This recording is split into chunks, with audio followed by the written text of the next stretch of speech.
الشیطان الرجیم بسم اللہ الرحمن الرحیم الحمدللہ رب العالمین وصلی اللہ علی محمد وآلہ الطیبین الطاہرین ولعن اللہ علی اعدائہم اجمعین من یوم ظلمہم الی یوم الدین اما بعد فقد قال اللہ سبحانہ وتعالی فی القرآن الحکیم بسم اللہ الرحمن الرحیم شہر رمضان الذی انزل فیہ القرآن هدى للناس وبينات من الهدى والفرقان السلام علیکم ورحمۃ اللہ وبرکاتہ۔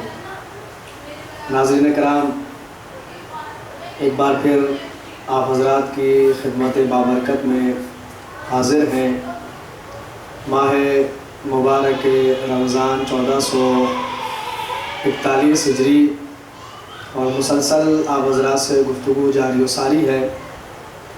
سلسلہ گفتگو اس منزل پر ہے کہ 15 رمضان مبارک سن 3 ہجری ولادت باسعادت سبط اکبر امام حسن مجتبیٰ علیہ السلام ایک بار پھر آپ حضرات کی خدمت میں اس کی مبارکباد پیش کرتا ہوں۔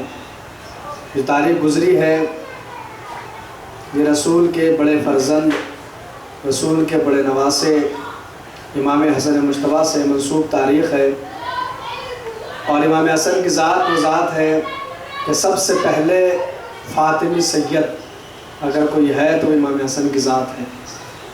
سب سے پہلے فاطمی سید، کیونکہ مولا کائنات کی جو سب سے پہلی اولاد ہے، جو سب سے پہلا بیٹا ہے، وہ امام حسن کی ذات ہے۔ امام حسن کل آپ حضرات کی خدمت میں ولادت سے متعلق امام کے کچھ واقعات آپ حضرات کی خدمت بابرکت میں پیش کرنے کی کوشش کی گئی، اور اس وعدے کے ساتھ کہ آج جب آپ کی خدمت میں حاضر ہیں تو امام حسن کی جو امامت کا آغاز ہوا، جو امامت کا دور کا آغاز ہوا، وہ حالات کیا تھے، تو اس کا ایک پس منظر اور ایک بیک گراؤنڈ جو ہسٹری اور تاریخ کا ہے وہ آپ حضرات کی خدمت میں پیش کرنا مقصود ہے۔ 21 رمضان سن 40 ہجری مولا کائنات حضرت علی بن ابی طالب سلام اللہ علیہ کی شہادت واقع ہوتی ہے، اور آپ کی شہادت کے بعد امام حسن کے ہاتھ پر بیعت ہوئی، اور سب سے پہلے سعد بن عبادہ انصاری کا بیٹا قیس ابن سعد بن عبادہ انصاری، اس نے بیعت کی، اور اس کے بعد 40,000 افراد نے امام حسن کے ہاتھ پر بیعت کی۔ 40,000 لوگوں نے امام حسن کے ہاتھ پہ بیعت کی، اور پھر امام حسن نے خطبہ پڑھا، اور خطبے میں آپ نے ارشاد فرمایا کہ جن لوگوں نے تم نے میری بیعت کی ہے اس وعدے کے ساتھ کی کہ میں جنگ کروں تو تم میرے ساتھ رہو گے، اور اگر میں صلح کروں تو تم میرے ساتھ رہو گے۔ پھر میں اپنے والدین محترم کی شہادت کو بیان کیا، اور جملہ ارشاد فرمایا کہ ہم میں جو بھی ہے یا تو وہ شمشیر کے ذریعے قتل کیا جائے گا یا زہر دغا سے شہید کیا جائے گا۔ امام نے جملے کے فصیح و بلیغ خطبہ دیا، اور خطبہ دینے کے بعد جتنے بھی عاملین تھے، گورنرز تھے، ان سب کو امام نے برقرار رکھا، اس لیے کہ وہ سب کے سب منتخب کردہ اور معین کردہ تھے کائنات کے امیر مولا متقیان کے، کیونکہ مولا نے سب کو منتخب کیا تھا، سب کا انتخاب کیا تھا، اس لیے امام حسن نے سب کو برقرار رکھا، اور بصرے کا گورنر عبداللہ ابن عباس کو گورنر بنایا آپ نے، اور اس کے بعد 40,000 لوگوں نے بیعت کی۔ ادھر حاکم شام کو جب یہ معلوم ہوا تو آپ سب جانتے ہیں جو مولا کائنات کی شہادت کی تاریخ آئے گی تو عرض کریں گے کہ شہادت کے بعد وہاں کا ماحول کیا تھا، شہادت سے پہلے کی کیا تھا، لیکن آج کی حد تک امام حسن کے بارے میں عرض کرنا ہے۔ اس نے 2 جاسوس بھیجے بصرے کی جانب، وہ معلومات کرے کہ عبداللہ ابن عباس کی ایکٹیویٹیز کیا ہیں، اور یہ الگ بات ہے کہ انہیں بعد میں ان کی نشاندہی کر لی گئی، انہیں قتل کر دیا گیا۔ لیکن امام حسن جب 40,000 لوگوں نے بیعت کی، لیکن جب امام نے برسر اقتدار آپ ہوئے، امامت آپ نے سنبھالی، تو زمانہ بڑا پراشوب تھا۔ مولا کائنات کے زمانے میں مولا کائنات کے روب و دبدبے اور دھاک کے ذریعے جو فتنے دبے ہوئے تھے، ان فتنوں نے پھر سر اٹھایا، وہ فتنے پھر دوبارہ اٹھے، اور زمانہ بڑا پراشوب تھا، اتنا پراشوب زمانہ تھا کہ سب سے پہلے جو ہے حاکم شام نے کیا کیا؟ حاکم شام نے یہ کیا کہ جتنے بھی سردار تھے ان سب کو اس نے خریدنا شروع کیا، یعنی سیاست اپنے عروج پہ تھی، اور جتنے بھی سردار تھے اور فوج کے سردار اور گورنر جتنے بھی تھے ان سب کو خریدنے کی کوشش کی جانے لگی، اور حاکم شام کی جانب سے ایک اعلان کیا گیا، اور وہ اعلان یہ تھا کہ جو کوئی بھی حسن ابن علی علیہ السلام کو قتل کرے گا اسے 2 لاکھ درہم نقد دوں گا، اور ایک فوج کی سرداری دوں گا، اور اپنی بیٹی سے اس کا عقد کروں گا۔ یہ حاکم شام اعلان کر رہا ہے، پھر سے سنا حاکم شام، آن دا ریکارڈ یہ بات موجود ہے تاریخ کے صفحات اور کتابوں کے اندر، کہ اس نے اعلان کیا کہ جو بھی حسن مجتبیٰ کو قتل کرے اسے 2 لاکھ درہم نقد کیش پیمنٹ کیا جائے گا، اور صرف 2 لاکھ نقد درہم نہیں بلکہ اس کے علاوہ سرداری دے دوں گا، فوج کا سردار بناؤں گا، اور اپنی بیٹی سے اس کا نکاح کروں گا۔ جب امام حسن مجتبیٰ کے کانوں تک کی آواز آئی تو آپ دیکھیں کس ماحول میں امامت کا آغاز ہو رہا ہے۔ امام جب گھر سے نکلتے ہیں نماز جماعت کے لیے تو عبا کے نیچے امام کو زرہ پہن کے نکلتے ہیں کہ ایسا نہ ہو کہ کوئی کمینہ آ کے حملہ کر دے اور جو ہے وہ شہادت واقع ہو۔ زرہ پہن کے نکلتے تھے، نماز جماعت کے لیے کوئی جاتا ہے تو زرہ پہن کے جاتا ہے، لیکن امام حسن کی ذات وہ ذات ہے کہ امام حسن کی آغاز امامت ہے 41 ہجری 40 اور 41 ہجری کے واقعات میں آپ رات کی خدمت میں عرض کرنے کی کوشش کر رہا ہوں۔ زرہ پہن کے جاتے ہیں کہ کوئی حملہ نہ کر دے، سب لوگ انعام کے چکر میں گھات میں تھے، وہ تاک لگائے بیٹھے تھے کہ کب موقع ملے اور حسن مجتبیٰ پہ اٹیک کیا جائے، ان پہ حملہ کیا جائے۔ تو یہ اعلان کیا گیا، اس کے بعد سرداروں کو خریدا گیا، اور سرداروں کو جب خریدا گیا ہے، اب میں آپ کی خدمت میں اگر ایگزامپل پیش کروں تو اب میں مثال میں اگر آپ افہام و تفہیم کے لیے فور ایگزامپل آپ کو سمجھانے کے لیے یہ بات میں آپ کی خدمت میں عرض کر رہا ہوں کہ سرداروں کو خریدنے کا مطلب آج کے دور میں دیکھیں تو جیسے ایم ایل ایز کو خریدا جاتا ہے۔ ابھی حال ہی میں آپ نے ہندوستان کے اتہاس میں اور راجنیتی میں دیکھا کہ کسی ایک حکومت کو اور گورنمنٹ کو کمزور کرنے کے لیے اس کے ایم ایل ایز کو خرید لیا جاتا ہے، تو اس کے ایم ایل اے کو خریدے تاکہ حکومت گر جائے اور ہماری حکومت آ جائے۔ یہ سیاست راجنیتی اسے، اور جو یہ کام کرتا ہے ہماری راجنیتی میں اسے چانکیہ نیتی کہا جاتا ہے کہ صاحب یہ چانکیہ نیتی ہے کہ ایم ایل ایز کو خرید لیا گیا، سرداروں کو خرید لیا جائے، حکومت کو گرا دیا جائے، اپنی حکومتیں قائم کر دی جائے۔ میرے عزیزو یہ چانکیہ نیتی نہیں ہے، یہ معاویہ نیتی ہے، یہ سیاست معاویہ کی سیاست ہے۔ اور دیکھیں میرا کسی راجنیتک پارٹی سے کوئی تعلق نہیں ہے، نہ ہی مجھے راجنیتی کو دلچسپی ہے، اور نہ ہی میں جو ہے اس سے میرا کوئی لینا دینا نہیں ہے۔ میں سمجھانے کے لیے میں نے آپ کی خدمت میں عرض کیا کیسے سرداروں کو رشوت کا بازار گرم تھا۔ امام حسن کے امامت کا آغاز ہو رہا ہے، سیاست اپنے عروج پہ، سیاست کا ہیڈ آفس شام، اور وہ شام سے ہیڈ آفس سے سب سے پہلا آرڈر جاری ہوا 2 لاکھ درہم دوں گا، سرداری دوں گا، بیٹی سخت کروں گا۔ کرنا کیا ہے؟ حسن کو قتل کرو۔ سرداروں کو خریدا جانے لگا، منہ مانگی قیمت دی جانے لگی، یعنی رشوت کا بازار گرم تھا۔ اور اس کے بعد روایتیں یہی بیان کرتی ہے، تاریخ یہ کہتی ہے کہ اس کے بعد حاکم شام اپنے 60,000 کا لشکر لے کر عراق میں مسکن نامی ایک جگہ تھی وہاں پر آ گئے۔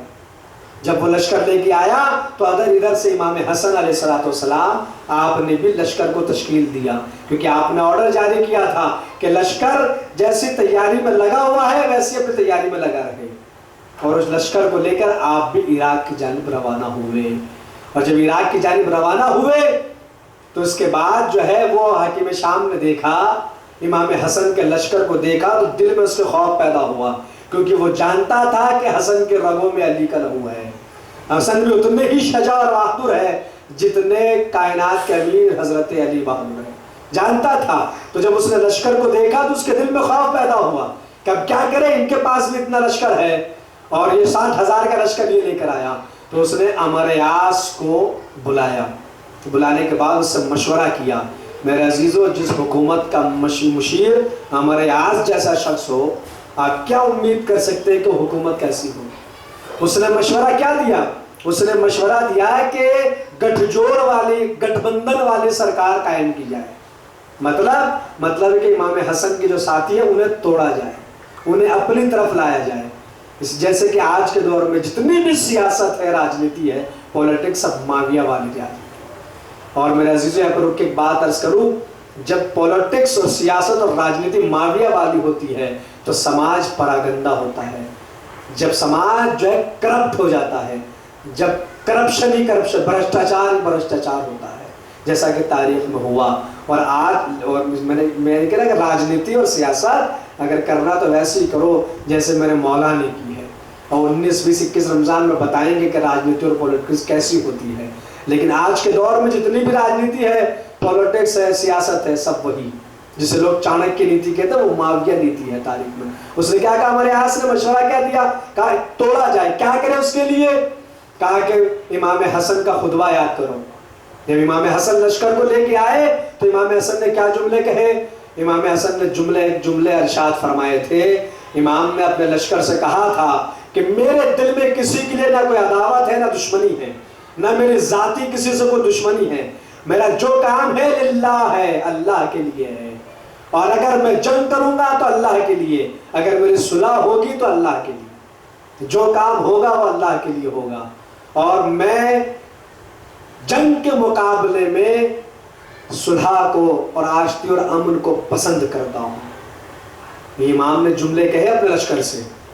اسی جملوں کا ناجائز فائدہ اٹھا کر امریاس نے کہا کہ حسن کے لشکر مشہور کر دیا جائے کہ نعوذ باللہ خاکم بدہن، حسن لڑنے کا کوئی ارادہ نہیں رکھتے، وہ تمہیں بیوقوف بنا رہے ہیں، وہ تو حاکم شام سے صلح چاہتے ہیں، وہ تو اپنی خلافت سے دستبردار ہونا چاہتے ہیں، وہ خلافت لینا ہی نہیں چاہتے ہیں، وہ تو صلح کرنا چاہتے ہیں۔ ابھی امام نے جو جملے کہے، اب یہی ہوا کہ امام کے لشکر میں یہ بات پھیلا دی، کہا کہ تم سے لڑنے ورنے کا ان کا کوئی ارادہ نہیں ہے، بلکہ یہ تمہیں ذلیل کروانا چاہتے ہیں۔ تاریخ میں جملے موجود ہیں، اور یہ دستبردار ہونا چاہتے ہیں، اور یہ تو صلح کا ارادہ رکھتے ہیں۔ تمہیں دیکھا نہیں انہوں نے کہا کہ میری جنگ ہے تو اللہ کے لیے، صلح ہے تو اللہ کے لیے۔ انہوں نے اپنے بیان میں صلح کا تذکرہ کیا، لہٰذا وہ تو صلح چاہتے ہیں، وہ تو لڑنا ہی نہیں چاہتے ہیں۔ اب اس کے نتیجے میں کیا ہوا؟ نتیجہ کیا ہوا؟ صفین میں جو تاریخ آپ حضرات کے پیش نظر ہے، صفین میں آپ دیکھ چکے تھے کہ مولا کائنات کے ساتھ کیا برتاؤ کیا تھا۔ انہی کے لشکر نے باہر یہی مسئلہ آیا کہ جب یہ بات امام حسن کے لشکر کے اندر آئی اور کہا گیا کہ وہ تو صلح چاہتے ہیں، صلح کرنا چاہ رہے ہیں، صلح کر لی ہے، بلکہ یہ کہا گیا کہا وہ تمہیں یہاں جنگ کے لیے لے کر آئے، انہوں نے تو صلح کر لی ہے حاکم شام سے۔ نتیجے میں امام حسن علیہ السلام کے خیمے پہ حملہ ہوتا ہے، امام کے اسباب کو لوٹ لیا جاتا ہے۔ نہیں میرے عزیزو، یہی تاریخ نہیں رکی اور یہیں پہ لوگ نہیں رکے، اسباب نہیں لوٹا، بلکہ امام کے نیچے سے مسلح گھسیٹ لیا جاتا ہے، امام کے دوش سے ردہ اتار لی جاتی ہے، اور ایک نے تو یہ بھی پڑھ کے کہا کہ اس کو اٹھاؤ اور حاکم شام کے حوالے کرو۔ یہ تاریخ میں جملے موجود ہیں امام حسن کے ساتھ اس سارے واقع۔ ابھی صلح کیا کہا کہ کی نہیں ہے، ابھی صرف اتنا کہا کہ وہ صلح اگر دیکھی جائے تو بھائی صلح تو صلح حدیبیہ میں رسول اللہ نے بھی صلح کی ہے، 25 سال تک میرے مولا بھی خاموش رہے ہیں، 25 سال کی خاموش زندگی علی نے بھی گزاری ہے، حدیبیہ میں رسول نے بھی صلح کی ہے۔ تو اگر امام حسن نے جملے کہے کہ اللہ کے لیے ہے، تو امام نے کیا کہا تھا اس میں کہ جس کے ساتھ اتنا بڑا پروپیگنڈا کر دیا گیا؟ اس لیے کہ وہی تھا، عرفان نہیں تھا، معرفت نہیں تھی۔ کیوں؟ اس لیے کہ صلح کہتے کسے ہیں؟ صلح کی ڈیفینیشن، پریبھاشا اور تعریف کیا ہے صلح کی؟ صلح کا مطلب ہے کہ جس کے ذریعے سے فتنہ دب جائے، وہ کام جس کے ذریعے سے فتنہ دب جائے، یا وہ قرارداد کے جس کے ذریعے سے فتنے کو ختم کر دیا جائے۔ یا پھر جو صاحبان سیاست ہے، انہوں نے صلح کی تعریف، کمپرومائز، صلح کے سمجھوتے کی تعریف یہ کی کہ جس میں شرائط کو مان کر جنگ کو روک دیا جائے، یہ صلح ہے۔ اور جنگ صلح کے جس کے دامن میں جنگ کا امکان نہ ہو، اور جنگ جس کے دامن میں صلح کا امکان نہ ہو، وہ جنگ ہے، وہ ایک وہ عمل کہ جس میں کوئی صلح کا کوئی امکان نہ ہو، وہ عمل جنگ ہے، اور جس میں جنگ کا کوئی امکان نہ ہو وہ عمل صلح کہلاتی ہے۔ امام حسن کے لیے کہہ دیا گیا، انہوں نے تو صلح کر لی ہے، اور صلح کر تو نتیجے میں وہی لوگ جو امام کی محبت کا دعویٰ دم بھرتے تھے انہوں نے امام پہ حملہ کیا۔ اب آپ کو وہ جملہ سمجھ میں آئے گا کہ امام حسین نے کربلا میں کہا کہ جیسے مجھے ملے، نہ نانا کو، نہ بابا کو، نہ بھیا کو، کسی کو نہیں ملے۔ سمجھیے کہ ایک جملہ ایسا ہے کہ جس جملے میں کربلا والوں کی ساری فضیلتیں سامنے آ جاتی ہیں۔ کیا کہا؟ کیوں؟ اس لیے کہ امام حسن کے ساتھ وہ ہیں کہ جن کے بارے میں کانوں میں غلط فہمی ڈال دی گئی تو انہوں نے امام حسن پہ ہی حملہ کیا، امام حسن ہی کے اسباب کو لوٹ ڈالا، امام حسن کے نیچے سے مسلح گھسیٹا۔ رضا اداری کا اس حوالے کر دو حاکم شان۔ یہ امام حسن کے ساتھ ایسے لوگ تھے، امام حسین کے ساتھ ایسے لوگ تھے کہ تلوار نکال کے اپنی گردن پر رکھ کے کہہ رہے تھے اگر آپ کہیں تو اپنے ہی ہاتھ سے سر کاٹ کے آپ کے قدموں میں رکھ دیں۔ میرے عزیزو، جب صحابہ کرام ایسے ہو تو جنگ ہوتی ہے، اور جب صحابہ ایسے ہو تو پھر صلح ہوتی ہے، جیسے امام حسن کے ساتھ تھے۔ اس کے بعد کیا ہوا؟ امام حسن کو مدائن جانا پڑا، اور آپ مدائن تشریف لے گئے، اور حضرت مختار کے چچا سعد ابن مسعود ثقفی وہاں کے گورنر تھے، اور جب آپ مدائن تشریف لے گئے تو کیا ہوا؟ ایک نابینا کمبخت، خدا غارت کرے اسے، وہ اندھا نہیں تھا، ایکٹنگ کر رہا تھا اندھے کی۔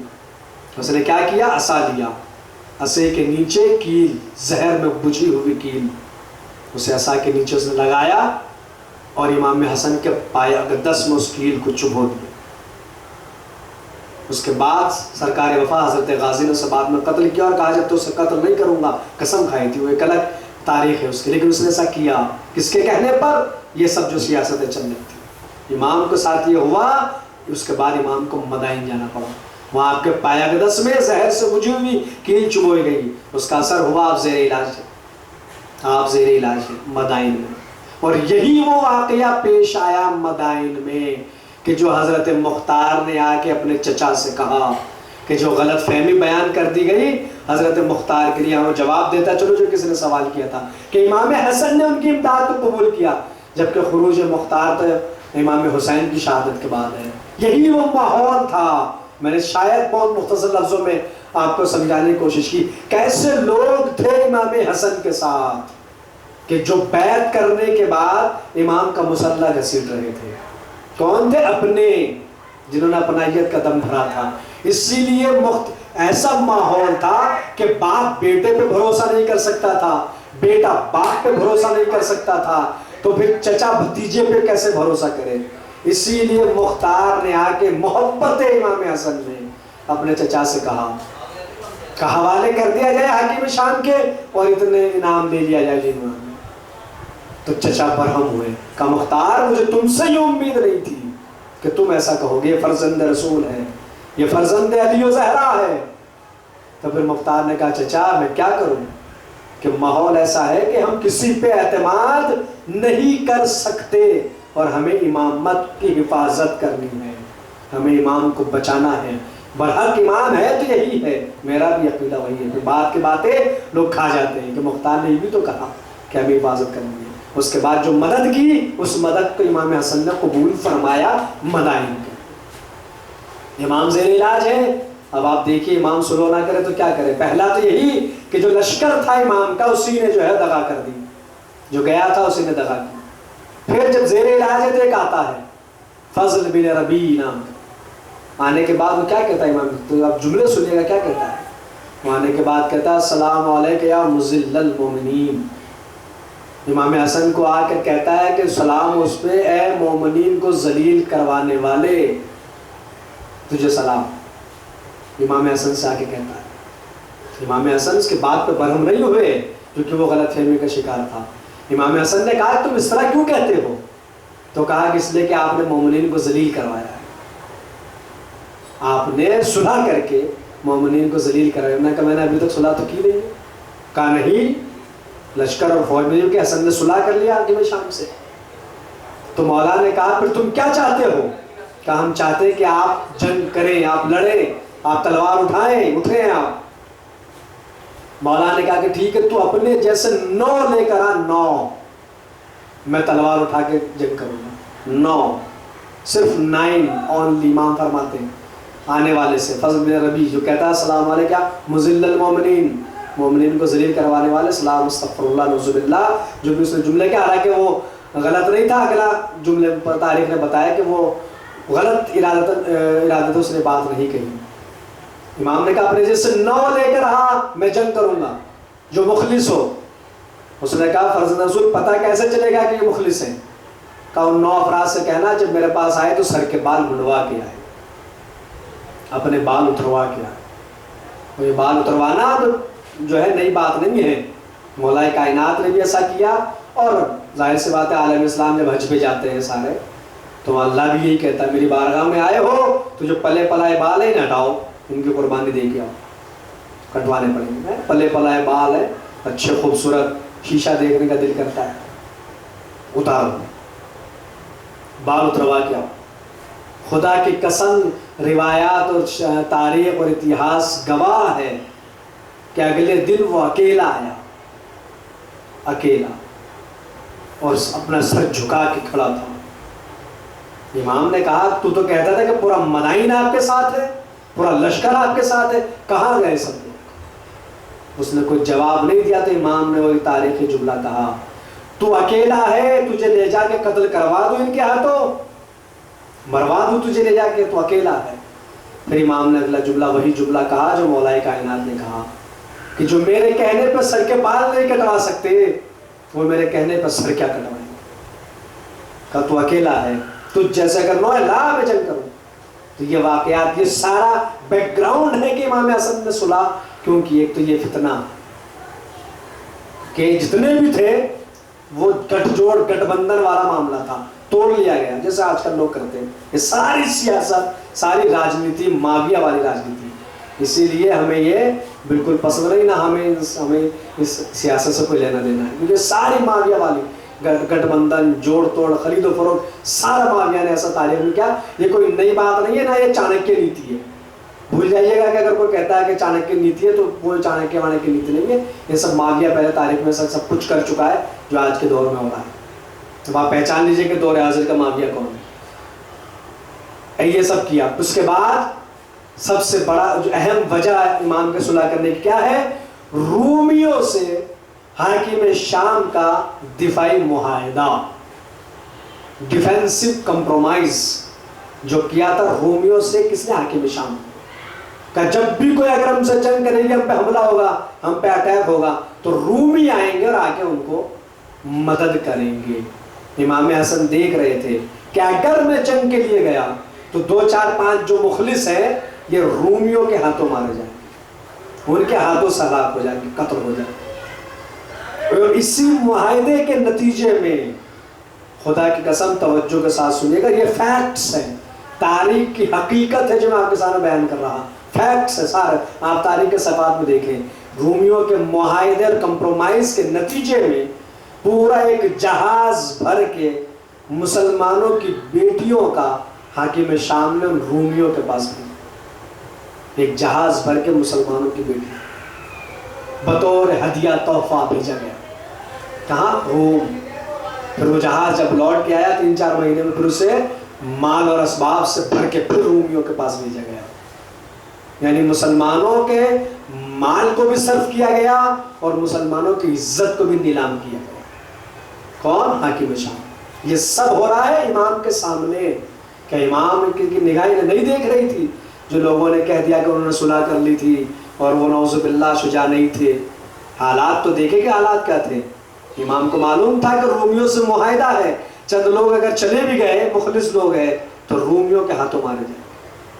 یہ اس طرح سے جو ہے وہ مضحکہ اڑایا گیا اور اس طرح سے مخول کیا گیا حضور کی شریعت کے ساتھ، مسلمانوں کی عزت، مسلمانوں کا مال رومیوں کا، یہ سب معاملات ہیں۔ تو یہ وجہ ہے جو امام نے جنگ نہیں کی بلکہ صلح کے لیے آپ آمادہ ہوئے۔ اس کے بعد امام نے دیکھ لیا، مدائن میں ایک آیا، امام نے دیکھ لیا کہ آپ کی جو لشکر اور فوج ہے بھاگنے کا راستہ تلاش کر رہے ہیں۔ تو امام نے اس کے بعد پھر جب وہ آیا تو امام نے پھر خطبہ دیا اور امام نے کہا اگر تم میرے ساتھ ہو تو ہم اللہ پہ اعتماد کر کے توکل کر کے تلوار کے ذریعے اس کا فیصلہ کریں، اور اگر تم چاہتے ہو اپنی جان بچانا چاہتے ہو تو بتاؤ مجھے، ہمارے پاس صلح کا راستہ بھی ہے۔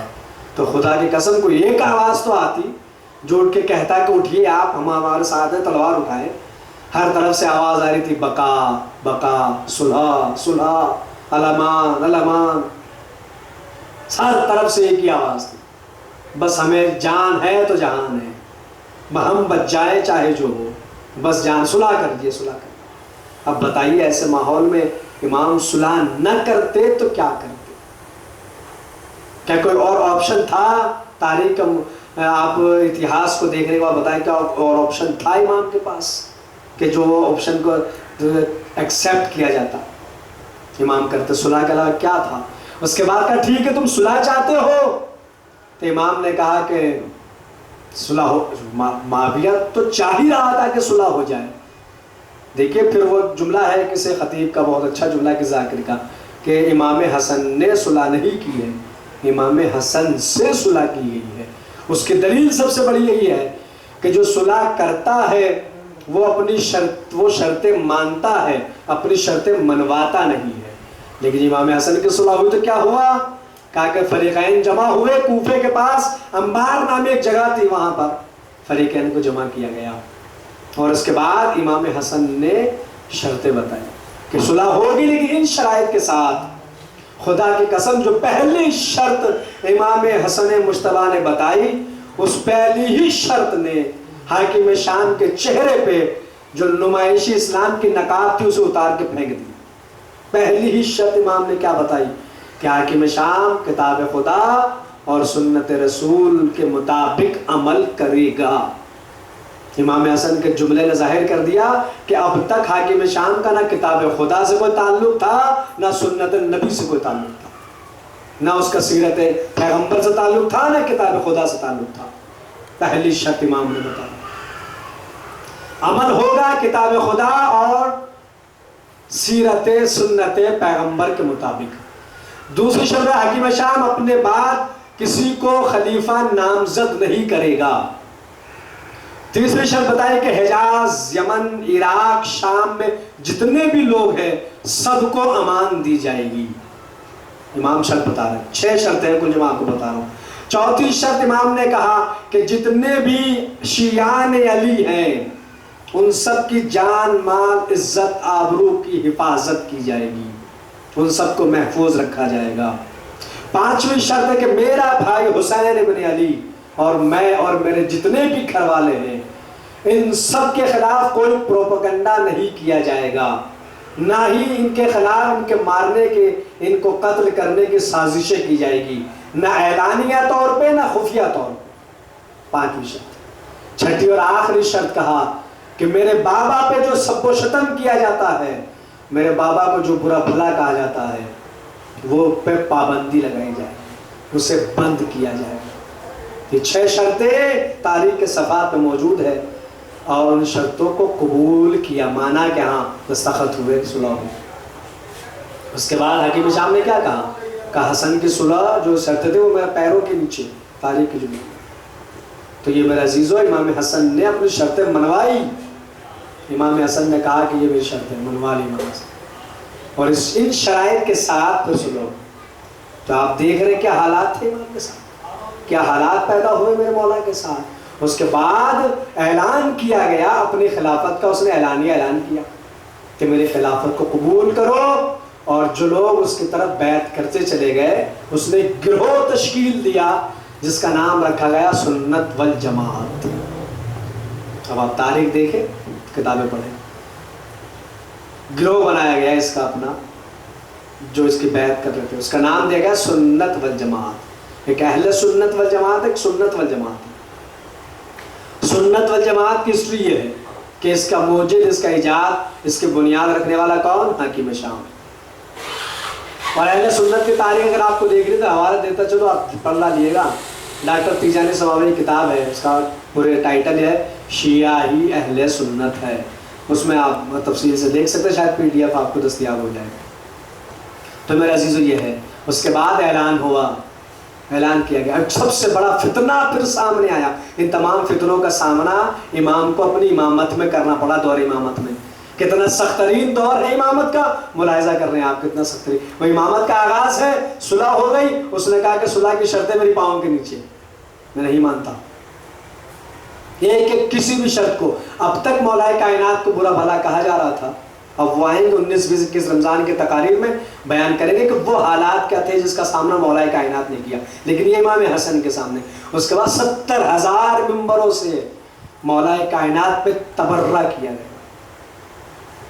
فیکٹ اتہاس کا اور ہسٹری کا، تاریخ کا حقیقت، 70,000 ممبروں سے مولا کائنات کو برا تبرہ، سب و شتم، گالی گلوچ، انعامات مقرر تھے چن چن کے. وہ دور تھا صلح کے بعد کی بات میں کر رہا کہ جب شام میں اور جہاں پہ اس کے عاملین و سب معین تھے جن کو خرید لیا گیا تھا، وہاں پہ اپنے آپ کو شیعہ کہنا جرم تھا، اپنی اولاد کا نام علی رکھنا گناہ تھا. مگر معلوم ہو جاتا اس کا نام علی رکھا ہے تو چن چن کے انہیں قتل کیا جاتا تھا. جبکہ شرط کیا تھی صلح میں، سمجھوتے میں، کہ تمام شیعہ نے علی کی جان، مال، عزت، آبرو کی حفاظت ہوگی. کیا ایسا ہوا؟ نہیں ہوا. کیا مولا کائنات پہ سب و شتم بند ہوا؟ نہیں ہوا. کیا اس نے اپنے بعد خلیفہ نامزد نہیں کیا؟ کیا. کتاب و سنت کے مطابق عمل ہوا؟ بالکل نہیں ہوا. اس کے بعد یہ ہے 70,000 ممبروں سے برا بلا ہر جمعے کے خطبے میں مولا کائنات پہ سب کیا جاتا برا کے. دیکھیے اگر کوئی سامنے سے ہتھیار لے کے آ رہا ہو تو اس سے لڑنا آسان ہے. کیا آپ کو معلوم ہے اس کے ہاتھ میں جو ہے وہ تلوار ہے یا بندوق ہے، اس سے کیسے نمٹنا ہے. لیکن اگر کوئی آپ کے منہ پہ آ کے آپ کے باپ کو گالی دے، ایسے شخص سے لڑنا بہت مشکل ہے. اور امام حسن کے منہ پہ آ کے مولا کائنات کو گالیاں دی جاتی تھی، برا بھلا اور تبرہ. لیکن میرا مولا حسن فرماتے تھے اگر کوئی میرے دائنے کان میں آ کے گالی دے اور بائیں کان میں آ کے معذرت کر لے تو میں اس کا عذر قبول کر لوں گا، میں اسے معاف کر دوں گا. یہ کردار رسالت ہے. 70,000 ممبر مولا کو برا کہا گیا، 70,000 ممبروں سے کہا گیا، مولا کائنات میں سب کیے گئے. اس کے بعد اعلان ہوا اگر کوئی خلیفہ ثالث کی فضیلت میں ایک حدیث لائے گا تو 1 درہم، 2 لائے گا 2 درہم، 3 لائے گا تو 5 درہم. یعنی درہم و دینار دے کے اس کو کہا جاتا ہے فتنہ وضع حدیث، جو امام حسن کو ہم نے اپنی آنکھوں سے دیکھا. حدیثیں گھڑی جا رہی تھی، حدیثوں کے کارخانے کھل گئے تھے، اور ایسی ایسی حدیثیں ہیں کہ میں ان کا ریکارڈ آپ کو بتا نہیں سکتا، آپ کتابوں میں دیکھیں. 2300 سے زیادہ حدیثیں تو انہی کی شان میں گھڑ دی گئی. اور اسی دور میں ان جناب کو کاتب وحی لکھ دیا گیا کہ کاتب وحی.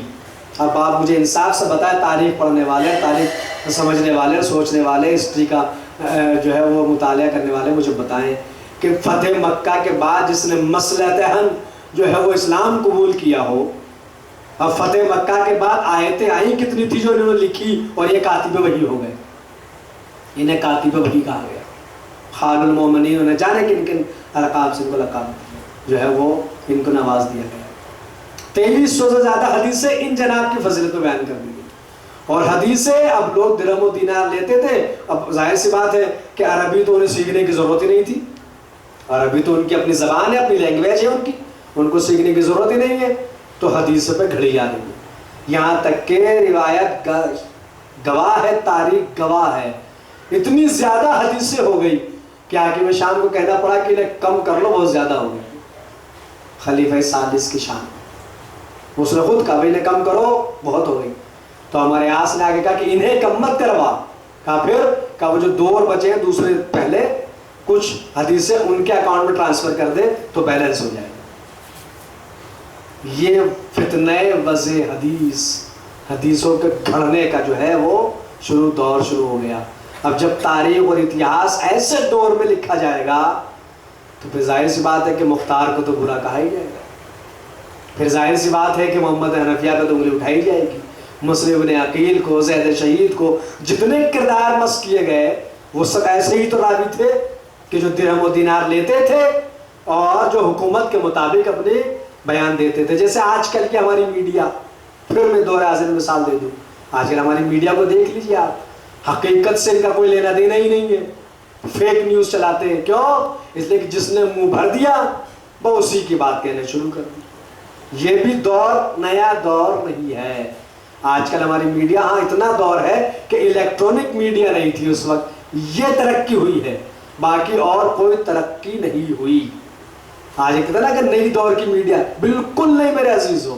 جس نے اتہاس اور تاریخ کو پڑھا ہے وہ جانتا ہے کہ یہ جو ہو رہی ہے اس وقت نیوز دکھائی جاتی ہے, یا جو نیوز دکھانے کا جو پیمانہ ہے, جو معیار ہے, وہ نیا نہیں ہے. یہ وہی گھٹیا گھسا پیٹا پیمانہ اسی زمانے کا ہے کہ اتنے درہم لو یہ خبر دے دو, اتنے درہم لو یہ نیوز چلا دو, اتنے پیسے ملیں گے, حسن نے صلح کر لی. جب تک صلح کی نہیں ہوئی تو کوئی بیان دیا تھا, بیان کو موڑ توڑ کے پیش کرنا, فیک نیوز دینا, یہ سب اسی زمانے کی بات ہے. یہ کوئی نئے زمانہ نہیں ہے. جب ہم تو نیوز چینل دیکھتے ہیں تو ہم سمجھ جاتے ہیں, ہنستے ہیں, کہاں صاحب یہ دیکھیے معاویہ کا دور پھر سے آ گیا. بس ترقی اتنی ہے کہ اس وقت جو ہے وہ خبر تھوڑی دیر میں پہنچتی تھی, اب جو ہے وہ فٹافٹ ہاتھوں ہاتھ جو ہے وہ فٹافٹ 100 میں ساری خبریں آپ کو مل جاتی ہے. ادھر ادھر کی فیک ویب, ادھر ادھر کی الٹی سیدھی الٹی, جس سے حقیقت کو تعلق نہیں. یہ سب کیا, یہ کوئی نیا دور ہے صرف بجلی اور الیکٹرانک اور سویدھا کے حساب سے. باقی فکریں ہماری ویسی ہی ہے جیسی اس دور میں تھی, سوچنے کا طریقہ وہی ہے جو اس دور میں تھا. فتنہ وضع حدیث, پیسے لاؤ, حدیث سے لاؤ, پیسے لے لو. زیادہ ہو گئی تو کہا کم کرو, کم نہیں کرنا ہے, کہا وہ بھی تو ہے, وہ بھی تو ہے, تھوڑی ان کے اکاؤنٹ میں, تھوڑی ان کے اکاؤنٹ میں, بیلنس کر لو, برابر کر لو. اب یہ سب کیا ہو رہا ہے؟ مولائے کائنات, یہ امام حسن کی آنکھوں کے سامنے ان تمام حالات کا سامنا کرنا پڑا امام حسن کو. عجیب عجیب سے قصے گھڑے جاتے, کہانیاں گھڑی جاتی. بڑے ایکسپرٹ جیسے آج کے ہمارے انکلس ایکسپرٹ ہوتے ہیں کہانیاں قصے گھڑنے, اس زمانے میں آج کل تو کچھ بھی نہیں ہے. یہ کچھ نہیں, خدا کی قسم یہ کچھ نہیں ہے. اگر آپ تاریخ پڑھ لیں گے تو آپ ان کو کہیں گے بھائی یہ تو کچھ نہیں, ان کو پڑھنا چاہیے, ان کو جا کر تو پتہ چلے گا کہ ہاں دیکھیے اس طرح سے بھی قصے گھڑے جا سکتے ہیں. اگر کوئی یہ کہتا ہے کہ سب سے شجاع اور بہادر علی ہے تو پتہ کیا کہا جاتا, علی تو شجاع تھے لیکن خالد بن ولید بھی تو شجاع ہے. علی کے مقابلے پہ کسے لایا جا رہا تھا؟ خالد بن ولید. علی شجاع بہادر تھے کیا؟ میاں علی شجاع بہادر تھے کیا وہ عمر بن عاص بھی تو بہادر ہے. علی کے مقابلے میں کسے؟ عمر عاص کو. اور مولائے کائنات کا خطبہ نہج البلاغہ میں جا کے دیکھیے گا کہ کیا اس قوم کو اور اس قوم سے میں کیا کہوں کہ جو مجھے اور معاویہ کو برابر رکھ لیں. مولائے کائنات نے اپنے دل کا درد بیان کیا. وہ کبھی 19-20-21 میں اگر بات آئے گی تو عرض کریں گے, نہج البلاغہ پڑھیے, اس میں دیکھیے آپ یہ حالات, یہ سارے دور امام حسن اپنی آنکھ سے دیکھ رہے ہیں کہ کیا کیا کیا جا رہا ہے.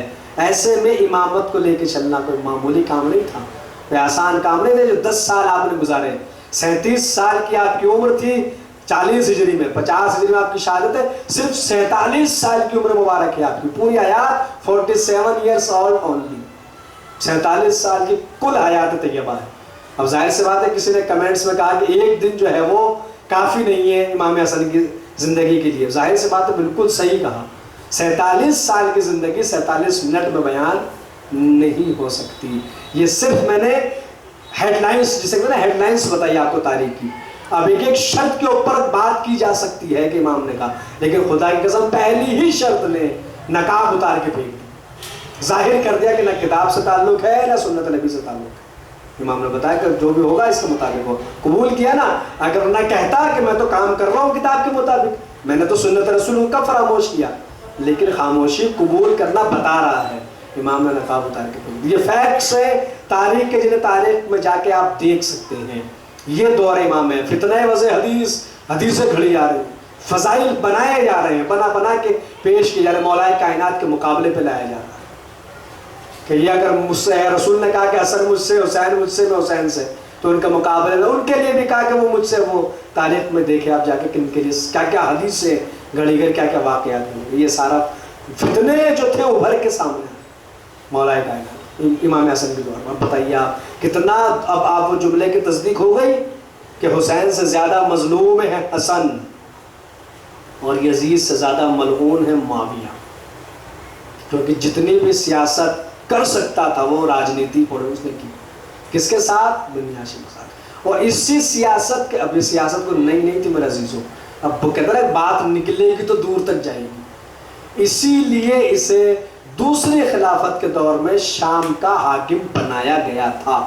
جان بوجھ کر حاکم شام کو، معاویہ ابن ابی سفیان کو گورنر معین کیا شام کو، کیونکہ وہ جانتے تھے کہ بنی ہاشم کے سامنے یہ کھل کے آئے گا، کوئی رعایت نہیں کرے گا. یہ سامنے آئے گا بالکل، یہ کوئی رعایت نہیں کرے گا کہ یہ فرزند رسول ہے یا یہ امام ہے یا ان کے فضائل ہیں، وہ کسی چیز کی رعایت نہیں کرے گا. اسی بالکل سازش کے تحت اسے شام کا گورنر بنا کے بھیجا گیا تھا. اور شام کا گورنر، اب اس کے پاس اتنی ساری دولت کہاں سے آئی؟ تو آپ جانتے ہیں کہ دوسری خلافت کا دور کتنا ہے؟ تقریباً جو ہے وہ 11 یا 12 سال کا ہے. 25 سال ٹوٹل ہے. 3 سال پہلے خلافت، اس کے بعد جو ہے آخر کا 10 سال کی ہے، پیچھے ہوتا 12 سال کی. دوسری خلافت کا دور ہے تقریباً 12 سال کا. اس 12 سال کے اندر اس سے 1 روپیہ مانگا نہیں گیا. 12 سال میں اس کو وہاں کا حاکم بنا کے بھیجا، اسے مانگا نہیں گیا. تیسری خلافت کو اس نے دیا نہیں، اور مولائے کائنات کو اس نے خلیفہ تسلیم نہیں کیا. تو یہ سارا جو اسلام کے نام پہ مال اکٹھا ہونے والا تھا بیت المال کا، اس پہ قابض ہو کے کون بیٹھا تھا؟ حاکم شام. وہ جو دولت اس کے پاس، اور اس کا تو کاروبار اتنا، ماں کا کاروبار اس کا. ایک جملہ کہہ دوں اور آن دا ریکارڈ، صرف آف دا ریکارڈ پوچھیں گے تفصیلات بتا سکتا ہوں میں آپ کو، لیکن آن دا ریکارڈ کچھ باتیں ایسی ہوتی جو نہیں کہی جا سکتی. اور اس کا سب سے بڑا کاروبار اس کی ماں کا یہ تھا کہ اس کی ماں کی چھت کے اوپر لال جھنڈی لگی ہوتی تھی. وہ لال جھنڈی کس کیا کاہے کی علامت تھی؟ وہ آپ علماء سے پوچھیں، آف دا ریکارڈ مجھ سے پوچھیں تو میں بھی بتا دوں گا. علامہ علی حیدر صاحب کی تاریخ ائمہ دیکھیں، انہوں نے لکھا ہے کہ وہ لال جھنڈی لگی ہوتی تھی. تو ساری دولت اس کے پاس تھی، بالکل جسے کالا دھن جسے کہا جاتا ہے، وہ کالا دھن تھا. تو وہ سب خرچ ہو رہا تھا. تو یہ حالات ہے جس کا مختصر سا خاکہ میں نے کوشش کی آپ خدمت پیش کرنے کی. اب ایک جو ہے وہ فضیلت بیان کر دیں، شاید یہ سن کے آپ جو ہے 40-42-45 میں بور ہو گئے ہو کہ یار کون سی اتہاس لے کے بیٹھ گئے تاریخ. لیکن ضروری ہے اس طرح کی باتیں سننا، ضروری ہے. جو لوگ سنیں گے، میں یہ نہیں کہتا کہ علم میں اضافہ ہوگا، چونکہ آپ سب مجھ سے بہتر جانتے ہیں، مجھ سے زیادہ جانتے ہیں، لیکن پھر بھی جو چھوٹے بچے ہیں وہ آج کل موبائل تو سب یوز کرتے ہیں، اگر وہ سنیں گے تو ہو سکتا ہے 1-2 باتیں ان کے ذہن میں آئے کہ اچھا ایسا بھی تاریخ میں ہوا. امام حسن کی ذات یہ ہے، امام حسن کی فضیلت یہ ہے. اب ایک اعتراض کا جواب ضرور دینا چاہوں یہاں پہ رک کے، وہ یہ ہے کہ صاحب وہ دیکھیے آپ، امام حسین کی نسل میں امامت ہے، امام حسن کی نسل تو امامت نہیں ہے. فضیلت کو گھٹانے کی وہ سازش پہ ہوئی کہ صاحب وہ اس لیے جنگ انہوں نے صلح کر لی تھی، انہوں نے جنگ کری تھی، ایک صحیح تھے ایک صحیح نہیں تھے، ایک سے رسول زیادہ محبت کرتے تھے ایک سے کم. نتیجہ کیا ہے؟ نتیجہ ہے کہ ایک کی نسل میں امامت ہے، ایک کی نسل میں امامت نہیں. یہ کہا جاتا ہے نسل میں امامت نہیں ہے. بالکل یہ بات صحیح ہے کہ امام حسین کی نسل میں امامت ہے، لیکن اب آگے بڑھنے کے لیے جہاں پہ ارحام مطہرہ اور اسلاب شامخہ دونوں چیزیں چاہیے ہوتی ہیں. اب زیارت وارثہ پڑھتے نا، جہاں ارحام اسلاب شامخہ ہوئی، ارحام مطہرہ بھی تو چاہیے نسل کو آگے بڑھانے کے لیے. تو آپ نسل امامت آگے نہ کہنا کہ امام حسن کی نسل میں امامت نہیں تھی تو انہیں یہ اس شرف سے محروم رکھا گیا، نہیں. اگر آپ آ جائیں تو امام حسن کو اللہ نے ایک بیٹی عطا کی جس کا نام ہے فاطمہ بنت حسن سلام اللہ علیہا. اور امام حسین کے فرزند ارجمند ہمارے چوتھے امام حضرت امام زین العابدین علیہ السلام. چوتھے امام کا عقد کس سے ہوا؟ امام حسن کی بیٹی فاطمہ بنت حسن سے ہوا. وہ جو ایک گردش کرتا ہے، میسج گھومتا رہتا ہے، وہ کون سی بیوی ہے کہ جس کے باپ بھی امام ہے اور دادا بھی امام ہے اور چچا بھی امام ہے اور بیٹا بھی امام ہے اور پوتا بھی امام ہے؟ وہ بیوی یہی بیوی ہے، فاطمہ بنت حسن. امام حسن باپ ہے امام، حضرت علی دادا ہے امام، امام حسین چچا ہے امام، امام زین العابدین شوہر ہے امام. اور ان دونوں کی شادی کے نتیجے میں جو اولاد اللہ نے عطا کی وہ ہمارے 5 امام حضرت امام محمد باقر علیہ السلام. تو آپ کو یہ نہ کہ اس شرف سے محروم رکھا گیا، نہیں. جب بیٹا نسل امامت آگے بڑھنا ہے، 2 امام تو ایک ہی نسل سے ہے نا، علی و فاطمہ کے بیٹے ہیں. اور اس کے بعد یہ کہا گیا کہ حسن اور حسین کے بعد پھر ایک وقت 2 بھائی امام نہیں ہوں گے، بس وہ 2 بھائی امام ہوئے، دونوں کے ماں باپ ایک ہیں. لیکن اب جب امامت آگے بڑھی تو اگر حسین کا بیٹا ہے تو حسن کی بیٹی ہے، ان دونوں کے ذریعے امامت کو آگے بڑھایا گیا۔ تو کوئی یہ نہ کہ شرف سے محروم رکھا گیا اور ان میں تفریق کرنے کی کوشش کی جائے۔ امام حسن کی ذات وہ ہے کہ جو 10 سال تک امام حسین کے بھی امام ہیں، اور حسن صفت مشبہ ہے تو حسین اس میں مصغر ہے۔ یعنی اگر صاف لفظوں میں کہا جائے تو یہ ہوگا کہ اگر حسن کو چھوٹا کر دو تو حسین بن جاتا ہے۔ اس میں مصغر جیسے سہیل ہوتا ہے، فعال اور فعیل، حسن اور حسین، اس میں مصغر ہے۔ چھوٹا کرو، حسن کو اگر چھوٹا کر دیں آپ تو حسین بن جائے گا۔ اسی لیے کسی شاعر نے کہا کہ وہی روپ وہی نقش و نین بنتا ہے، اسی طرح دل زہرا کا چین بنتا ہے۔ وہی روپ وہی نقش و نین بنتا ہے، اسی طرح دل زہرا کا چین بنتا ہے۔ حسن کی شان میں فقط ایک لفظ کافی ہے، حسن کو چھوٹا کرو تو حسین بنتا ہے۔ حسن اگر بڑے بھائی ہیں تو حسین اس میں مصغر ہے۔ تو میرے عزیزوں، امید کرتا ہوں کہ میری ساری باتیں میں آپ حضرات تک پہنچانے کی کوشش کی میں نے۔ اب آپ حضرات سے اگر ان باتوں سے مطمئن ہیں تو بھی ہمیں بتائیں، اپنے اطمینان کا اظہار کریں۔ کوئی جانکاری آپ کو چاہیے، کوئی سوالات ہے تو وہ بھی آپ کر سکتے ہیں، انشاءاللہ اطمینان بخش جواب دینے کی کوشش کی جائے گی۔ کل سے پھر انشاءاللہ تفسیر قرآن کا ہمارا درس جاری و ساری رہے گا، لہٰذا آپ حضرات سے گزارش ہے کہ جتنے معروضات آپ کی خدمت پیش کیے جاتے ہیں انہیں بغور سنیں اور اپنا رد عمل ظاہر کریں، ان کے بارے میں جو آپ کے خیالات ہیں ان کا اظہار کریں، گھروں میں رہیں، محفوظ رہیں، اور دعاؤں میں ضرور یاد رکھیں۔ دعائے مجیر کی تلاوت اگر اب تک نہیں کیے تو دعائے مجیر کی تلاوت ضرور کریں، اور ہم سب کو بھی اپنے خصوصی دعاؤں میں ضرور یاد رکھیں۔ کل انشاءاللہ پھر آپ اللہ سے ملاقات ہوگی۔ وآخر دعوانا ان الحمدللہ رب العالمین، فقط والسلام ورحمۃ اللہ۔